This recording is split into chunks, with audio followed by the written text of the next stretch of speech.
আমরা মনে হয় প্রবাসীরা তাদের হাতের পুতুল, যে কয়দিন পর পর একটা নিয়ম বার করবে সেটা আমরা মানে নিব। তো এই যে আসিফ নজরুল যে এই যে এখন যে ট্যাক্স বই আইছে, ব্যাট যে বই আইছে, আমরা যখন সৌদি আরব থেকে একটা মোবাইল কিনি তখন তো আমরা এই দেশের ট্যাক্সটা দিই, এই দেশের ব্যাটটা দিই। তো আমরা 15% ব্যাট দিয়ে আমরা একটা মোবাইল কিনি, শতকরা 15%।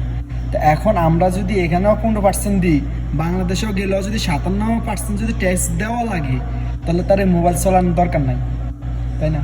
তারা যে প্রবাসী করে নিয়ে যে এই নাটকগুলো করতেছে, তাদের কি রাইট আছে? তারা এই পর্যন্ত প্রবাসীদের জন্য কি করছে? কোনো একটা ভাতা আছে, কোনো একটা কিছু করছে যে 15 বছর 20 বছর 30 বছর বিদেশ করলেই তারপরে সরকার একটা ভাতা দিবে, এরকম কোনো কিছু করছে? আমরা আগে আমরা যাক সরকার বদল হয়েছে, ভাবছিলাম যাক ডাক্তার ইউনূস আসবে, আসলে অন্তত প্রবাসীদের জন্য কিছু একটা করবে। কি করছে এ পর্যন্ত? এই যে আসিফ নজরুল যে আসছে, এই পর্যন্ত কি করছে আমাদের জন্য? কিছু করছে? তো আমাদের এখন আমরা দেশটারে আমরা উঠাইতেও জানি, নামাইতেও জানি।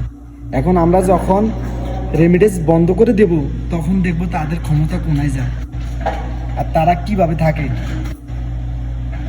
তো আমরা বেশি না, আমরা 2টা মাস রেমিডেন্স বন্ধ করে দিই, দেখি তারা যে খানাটা খায়, খানাটা তো আমগো টাকা কিনা খাইতেছে, আমগো টাকা দিয়ে খাইতেছে।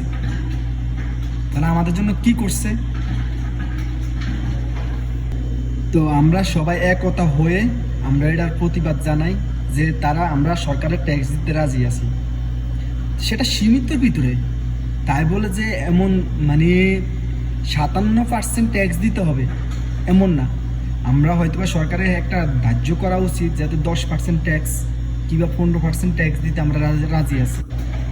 তাই বলে যে 57% আমরা ট্যাক্স দিতে হবে। একটা মোবাইল কিনি, যখন আমরা 30,000 টাকাতে একটা মোবাইল কিনি, তখন তার ব্যাট যদি আসে 18,000 টাকা, তাহলে মোবাইলটার দাম পড়বে কত টাকা? কত টাকা পড়বে?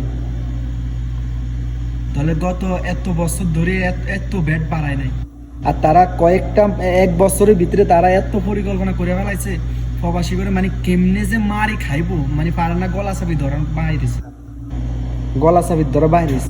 আমরা এয়ারপোর্টে গেলে আমগো মোবাইল রাখে দেয়, আমগো লাকিজের যা আছে গুরুত্বপূর্ণ জিনিসগুলো রাখা দেয়, তখন তারা মানে যে যেমনি পারতেছে এমনি চুরি করতেছে। কেন এগুলা কেন হইতেছে? আমাদের দিয়ে এত কিছু করবে, আবার আমাদের গলা টিপি ধরবে, এটা আমরা মানে নিব?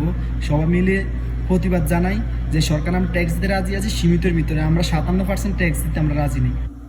তো আমাদের 19টা দফা দাবি, আমরা এগুলো মানে নিলে আমরা কোনো আর আন্দোলন থাকবে না।